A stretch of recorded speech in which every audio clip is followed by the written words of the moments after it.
Price the Lord, hallelujah. യേശുവിൽ ഏറ്റവും പ്രിയമുള്ള സഹോദരി സഹോദരന്മാരെ, നല്ലൊരു അനുഗ്രഹത്തിൻ ദിവസം, അഭിഷേകത്തിൻ ദിവസം അച്ഛൻ എല്ലാവർക്കും ആശംസിക്കുക. ഇന്ന് നാം ധ്യാനിക്കുന്നത് അഭിഷേകത്തിൽ നിറഞ്ഞ യേശു നന്മ ചെയ്തു, സൗഖ്യം നൽകി, വിടുതൽ നൽകി, എല്ലാവരെയും അനുഗ്രഹിച്ചു. അത് നമ്മൾ ധ്യാനിക്കുന്നത്. അന്ന് യേശു ഭൂമിയിലായിരുന്നപ്പോൾ എങ്ങനെ പ്രവർത്തിച്ചോ ഇന്നും അതുപോലെ തന്നെ നമ്മുടെ യേശു നമുക്ക് വേണ്ടി ഇന്ന് പ്രവർത്തിക്കും. ഈ ദിവസം നമ്മൾ പ്രത്യേകം അതിനുവേണ്ടി പ്രാർത്ഥിക്കുക.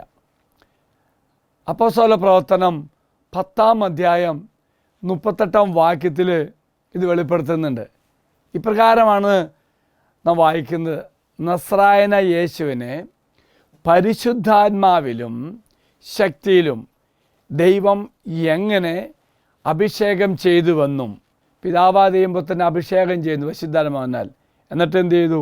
അവൻ എപ്രകാരം നന്മ പ്രവർത്തിച്ചുകൊണ്ടും പിശാചിനാൽ പീഡിപ്പിക്കപ്പെട്ടവരെ സുഖപ്പെടുത്തിക്കൊണ്ടും ചുറ്റി സഞ്ചരിച്ചു. Price the Lord. അപ്പോൾ ദൈവം ഒന്ന് ചുറ്റി സഞ്ചരിച്ചത് ആത്മാവിൽ നിറഞ്ഞ് തൻ്റെ അരികിലേക്ക് വന്ന എല്ലാ മക്കൾക്കും വിടുതലും സൗഖ്യം എല്ലാം നൽകി. എങ്കിൽ പ്രിയമുള്ളവരെ, ആ അഭിഷേകം നമുക്കും ദൈവം തരാൻ പോവാം. അപ്പം എന്താണ് അഭിഷേകം?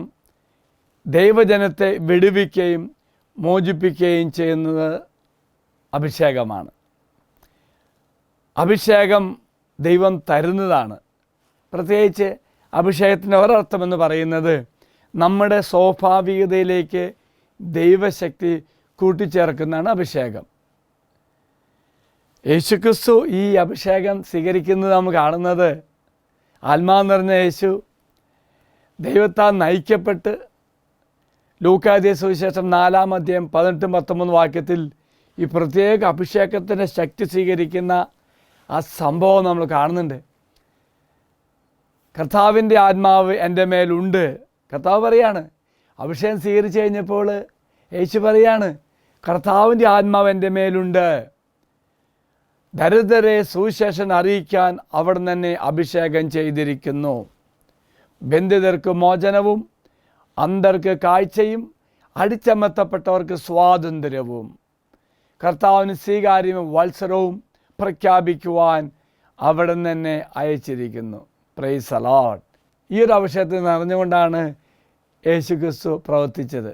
ഓർക്കുക പ്രിയമുള്ളവരെ, യേശു ഇന്നും സ്വർഗത്തിലിരുന്നു കൊണ്ട് ഈ അഭിഷേകം നമ്മളുമായി പങ്കുവയ്ക്കുന്നുണ്ട്.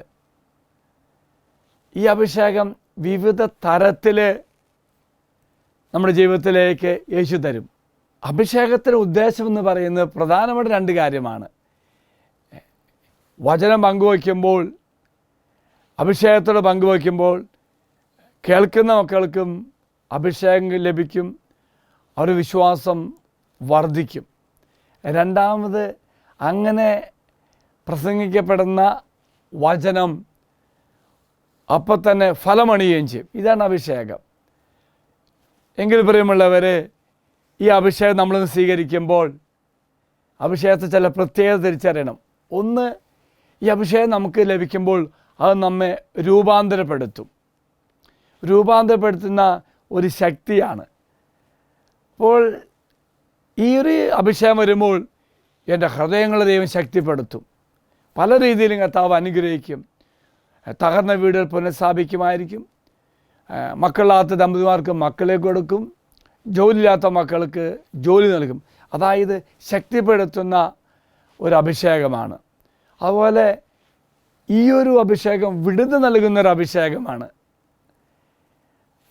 ഈ വിടുതൽ നൽകുന്ന അഭിഷേകം എന്ന് പറയുമ്പോൾ വലിയൊരു പ്രത്യാശ വെളിച്ചം ആണ് നമുക്ക് തരുന്നത്.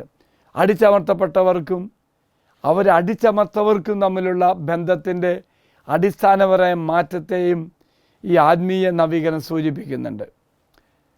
വീണ്ടും പറയുമ്പോഴവരെ, ദൈവത്തിൻ്റെ ഒരു വ്യക്തിപരമായ ദൈവത്തിൻ്റെ ഒരു ഇടപെടലാണ് ഈ അഭിഷേകം.